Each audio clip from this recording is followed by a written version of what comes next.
Als ik het beeld van me krijg van het gemeentehuis en nou afscheid neem, ja, dan zou je haast de trainen van hun eigen krijgen, dat ik haast de door definitief achter me sluit.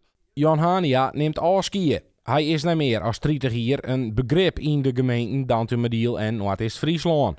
Collega's van burgerzaken koen Hania's laatste werkdag net zonder aandacht voorbij gaan litten.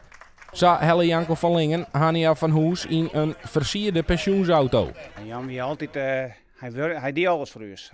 Als we een vraag stellen, dan hopen we direct met actieve kennis, parate kennis. Als er wat ondernomen worden moest, dan zei Jan, dan doe ik wel voor die. En Jan weer altijd bereid om dingen te doen voor ons. En even naast zijn eigen werk. En ja, dat vinden we jammer dat dat voor dit inderdaad. Hania die altijd voor Elsen in kleer en het gevoel van teamwork, dat zal hij net vergeten. Hania had een soort verordeningsmijmaker binnen de gemeenten. Zo ook tijdens de zogenaamde DDFK-periode. Doet er een fusie te komen die het uiteindelijk net zo troggie als tocht.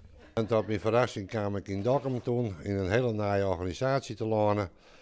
En hoe we daar ontvangen werden, dat is met alle tijden altijd een bibelen.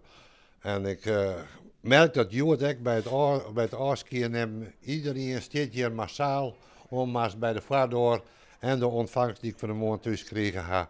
En dat waardeer ik ten eerste bij al de collega's waar ik daar hier bij samenwerken heb. En de collega's denken tegen positief waarom onvraagbaar Jan. Wie altijd zo mooi is en zo handig en zo makkelijk om Jan even te vragen van Jan, hoe zie je dat alweer? Het is wat het is en hij moet nog maar mooi genieten, want hij had genoeg zijn best dingen. Hania zal nou eerst genieten van zijn pensioen, maar kan net stilzitten. Dus de plan voor na de Ierwiksel, die is ze al klaar. Dus het is best mogelijk dat ik volgend jaar weer omkeer bij een sportvereniging.